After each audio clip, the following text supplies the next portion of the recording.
Unacademy. Let's crack it. कौन कहता है आसमां में सुराख नहीं हो सकता, एक पत्थर तो तबीयत से उछालो यार। ये कहावत सिद्ध होती है हमारी इसरो पर। इंडियन स्पेस रिसर्च ऑर्गेनाइजेशन, एक के बाद एक हम माइलस्टोन्स अचीव करते जा रहे हैं। वो चंद्रयान की सफलता हो या आदित्य L1 मिशन हो।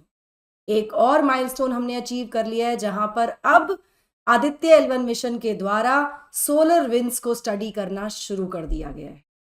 क्या है पूरी न्यूज, क्या है ये माइलस्टोन जो अचीव किया गया है, और थोड़ी सी जानकारी आदित्य L1 मिशन के बारे में भी लेंगे। नमस्कार दोस्तों, पाथफाइंडर पर आप सभी का स्वागत है। मेरा नाम है निधि। शुरुआत करते हैं with the news headline. Aditya L1, another milestone achieved as key instrument becomes operational.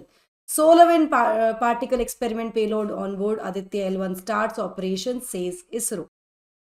Aditya L1 जो कि भारत का एक बहुत ही महत्वाकांक्षी मिशन है टू स्टडी सन, इसने एक बहुत बड़ा कदम लिया है और अब इसने सोलर विंड्स को ऑब्जर्व करना शुरू कर दिया है।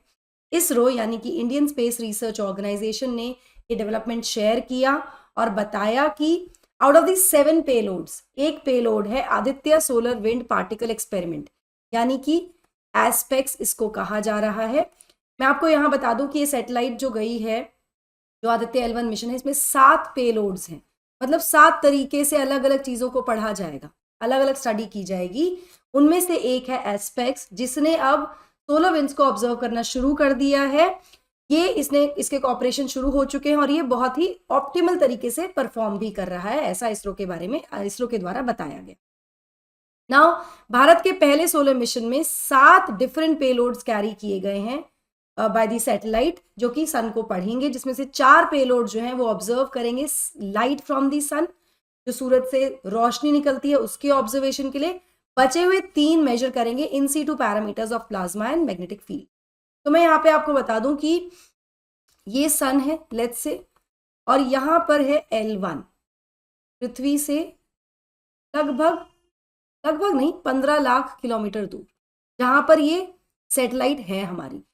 इसमें से जो 3 पेलोड्स हैं वो यहाँ का जो सन से आने वाले जो भी प्लाज्मा है उसको स्टडी करेंगे और जो भी मैग्नेटिक फील्ड है उसको स्टडी करेंगे। तो 3 पेलोड ये पढ़ने वाले हैं और 4 पेलोड हैं वो सूरज की जो रोशनी है, जो लाइट है, उसको स्टडी करने वाले।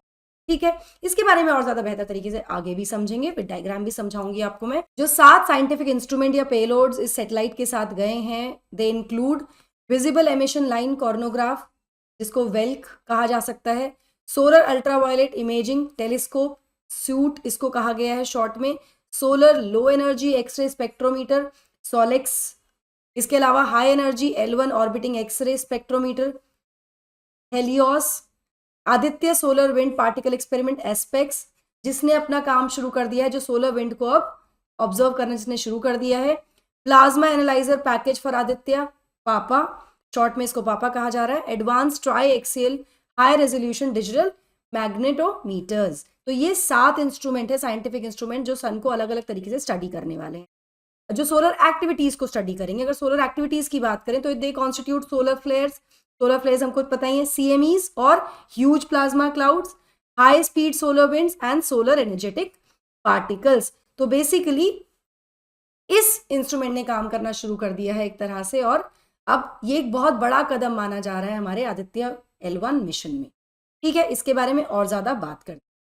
तो एस्पेक्स यानी Aditya solar wind particle experiment जो है, इसमें 2 इंस्ट्रूमेंट्स हैं। पहला है solar wind Ian spectrometer Swiss, दूसरा है steps supra thermal and energetic particle spectrometer. तो बेसिकली स्विस ने सोलर विंड्स को एक तरह से ऑब्जर्व करना शुरू किया है, जहां स्टेप्स ने अपना जो काम था शुरू कर दिया था 10 सितंबर को ही। स्विस इंस्ट्रूमेंट एक्टिवेट हुआ था सैटरडे को अभी, and it has exhibited optimal performance. ठीक है, ये आज ही की न्यूज है। इसरो ने एक हिस्टोग्राम भी शेयर किया है, जिसमें एनर्जी वेरिएशंस दिखाए गए हैं स्विस के द्वारा, जो कैप्चर किए गए हैं, जो समझे गए हैं ऑब्जर्वेशन के बाद, जो कि दिखाते हैं variation in the proton and alpha particle counts which were captured by Swiss over 2 days। पिछले 2 दिनों से इसने कैप्चर किया, ये आप यहाँ देख सकते हैं। जो वेरिएशन दिख रहा है बेसिकली यही एक्सपेरिमेंट है। इससे क्या फायदा होगा, क्यों ये महत्वपूर्ण है, इन सब चीजों के बारे में आगे हम बात करने वाले। सेशन को पूरा देखिएगा दोस्तों। बिफोर मूव फॉरवर्ड, ये मेरा छोटा सा इंट्रोडक्शन है यहाँ पर। ये मेरा टेलीग्राम चैनल है जहाँ पर आप मुझे फॉलो कर सकते हो मेरी सभी क्लास की अपडेट, शेड्यूल्स, पीडीएफ्स के लिए या फिर किसी डाउट या क्वेरी के लिए भी। एनडी लाइव 10 मेरा कोड है जहाँ पर जो कि आप यूज़ कर सकते हो अपने ऑफलाइन सब्सक्रिप्शन के लिए भी अनअकैडमी सेंटर्स पर। इसके साथ साथ गूगल फॉर्म दिया गया है आपको एक डिस्क्रिप्शन बॉक्स में और पिन कमेंट में मिल जाएगा जहां पर आपको एजुकेटर कोड में एनडी लाइव 10 यूज करना है। Do not forget this code so that I can also help you. Prayagraj में बहुत ही जल्दी अनअकैडमी का सेंटर खुलने वाला है। 15 दिसंबर से यहाँ पर क्लासेस शुरू हो जाएंगी फॉर फाउंडेशन बैच 25-26। अभी जाकर एनरोल कर लीजिए। डिटेल्स आपको यहाँ पर मिल जाएंगी या इस फोन नंबर पर भी मिल जाएंगी और 40% तक का डिस्काउंट ले सकते हैं। पहले 100 एनरोलमेंट्स जो करेंगे बच्चे उनको मिलेगा, तो अभी जाकर एनरोल कीजिए। इसी के अलावा जो हमारे दिल्ली के सेंटर्स हैं, ऑफलाइन सेंटर्स हैं which are in Mukherjee Nagar and Karol Bagh Pusa Road, यहाँ पर भी आप जाकर एनरोल कर सकते हैं with my code ND live 10 to avail 35% तक का डिस्काउंट आपके कोर्स फी में। बैचेस यहाँ पर भी शुरू हो रहे हैं, फाउंडेशन बैच है 25-26 के लिए। कोई भी और जानकारी आप सेंटर्स पर जाकर भी ले सकते हैं या फिर इन गिवन फोन नंबर से भी ले सकते हैं। नाउ स्विस क्या है? अगर साधारण भाषा में समझे तो स्विस इंस्ट्रूमेंट जो है इसमें 2 सेंसर्स हैं जो एक तरह से 360 डिग्री व्यू कवर करता है, फुल व्यू कवर करता है ये। और ये सन की सोलर जो विंड्स हैं, विंड आयंस हैं, उसको देखता है, mainly the proton and the alpha particle. ठीक है, ये सक्सेसफुली मेजर करता है, इन पार्टिकल्स को मेजर किए हैं इसने बेसिकली सक्सेसफुली, और एक चार्ट तैयार किया है, मेजर करके एक चार्ट भी तैयार कर दिया जिसमें इसने चेंजेस भी बता दिए हैं in their counts over 2 days इन नवंबर 2023। पिछले 2 दिनों में, मतलब ये पिछले हफ्ते हुआ एक्टिवेट, उसके बाद ये चार्ट भी हमारे पास आ गया और 2 दिनों में कैसे वेरिएशन है ये भी यहाँ पर इसके द्वारा बता दिया गया है। ठीक है, अब इसका फायदा क्या है?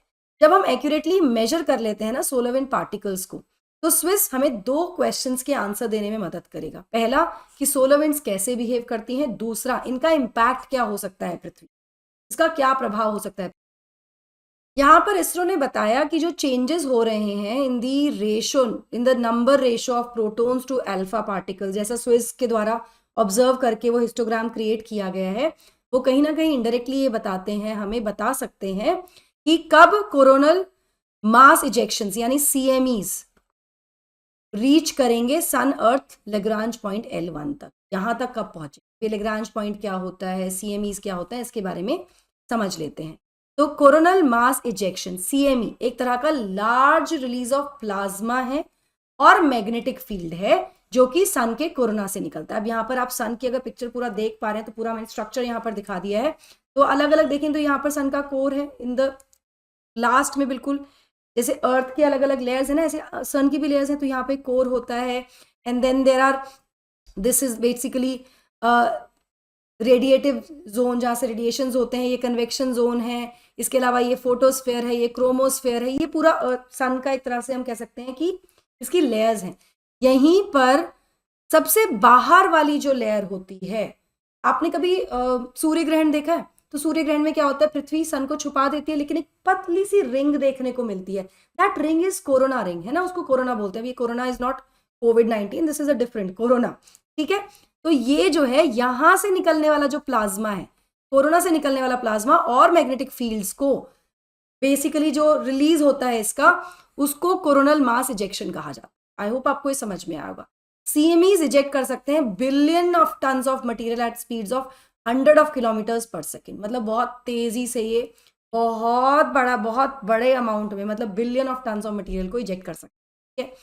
अगर CMEs पृथ्वी पर पहुंचते हैं तो ये जियोमैग्नेटिक स्टॉर्म क्रिएट कर सकते हैं पृथ्वी पर, जिससे कि डिसरप्शंस हो सकते हैं हमारे मॉडर्न कन्वीनियंसेस को।